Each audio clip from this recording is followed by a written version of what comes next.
You step out of security. The fluorescent lights hit the glossy shelves. Perfume vapor and plastic-wrapped liquor bottles mix with the tinny announcement of gates. Price tags stare back, some with slashed numbers, others proudly showing tax-free in a foreign accent, and your phone buzzes with a boarding alert that says you should be at gate 12 in 40 minutes.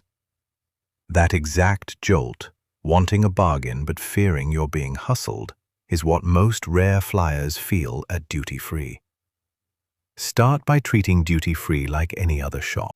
If your flight happens to be canceled or delayed, Compensair will help you get compensation for the inconvenience and get your money back without wasting time on red tape. Get a refund for your canceled flight right. Check prices before you leave home. Look up the large brand items you might want, cologne, whiskey, cosmetics, on at least 2 online retailers, and note local supermarket or pharmacy prices where you'll be staying.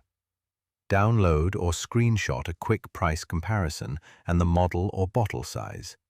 Many airport shops use odd-sized bottles, 700 milliliters versus 750 milliliters, or list prices per 100 milliliters to confuse you.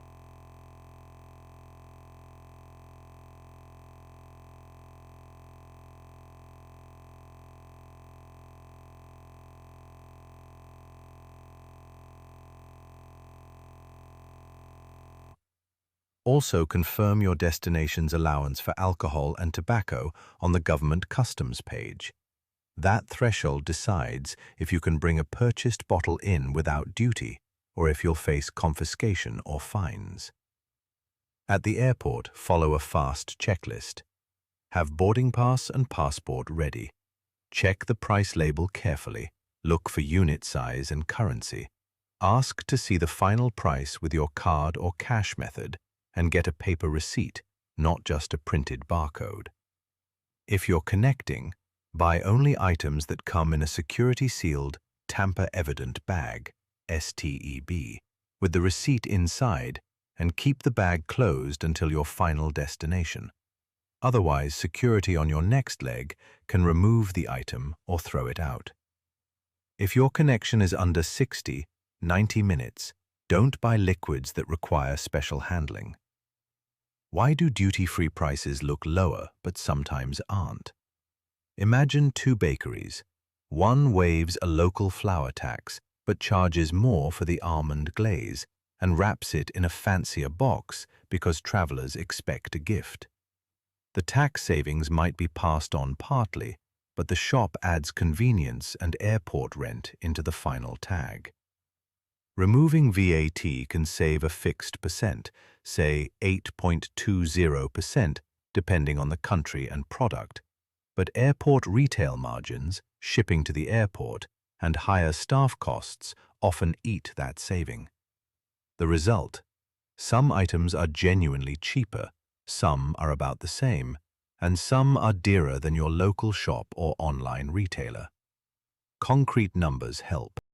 For a mass-market 50-milliliter perfume, you might save $5, $25 going duty-free compared with a suburban pharmacy, depending on where you fly from.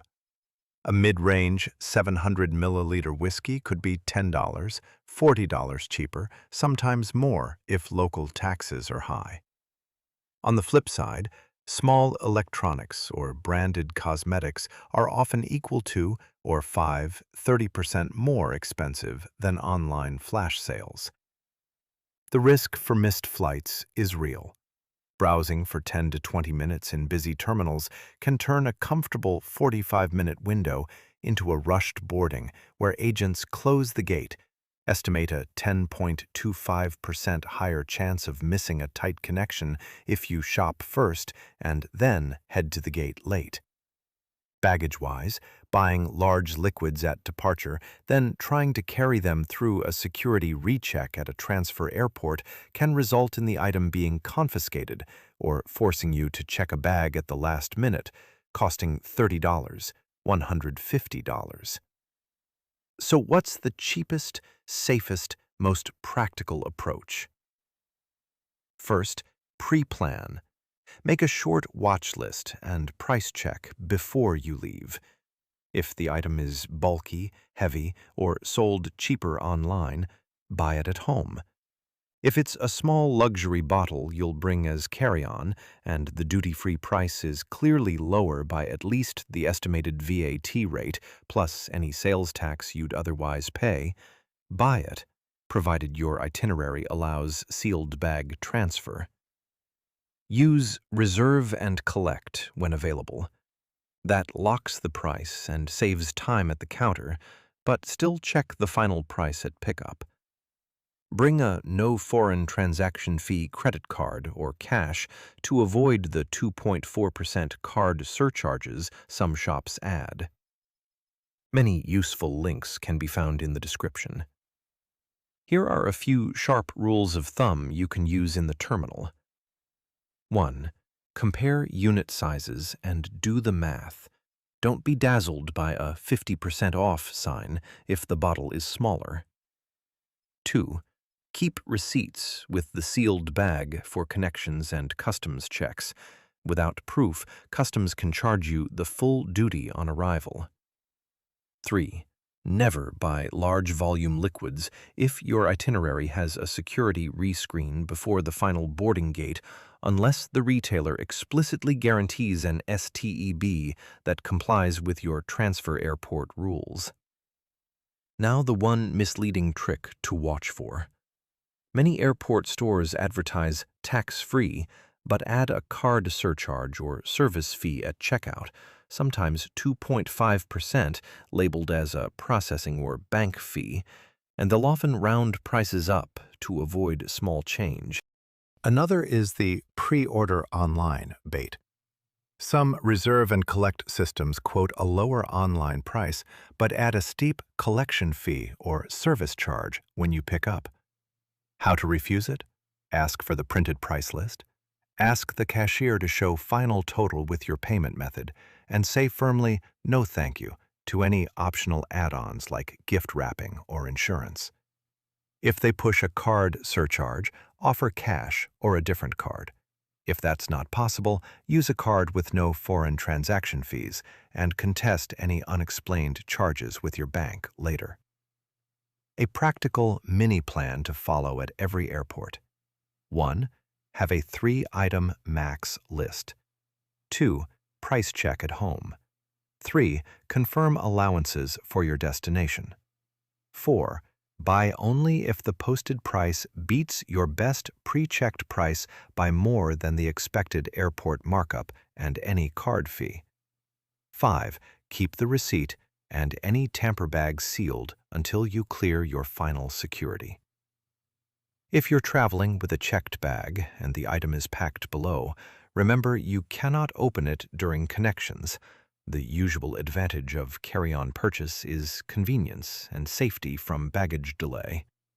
A specific example I see often: a traveler wanted a special single malt bottle. The duty-free price saved $20 compared with local shops, but the airport asked for a 3% card fee, and the shop's reserve policy carried a $15 collection charge.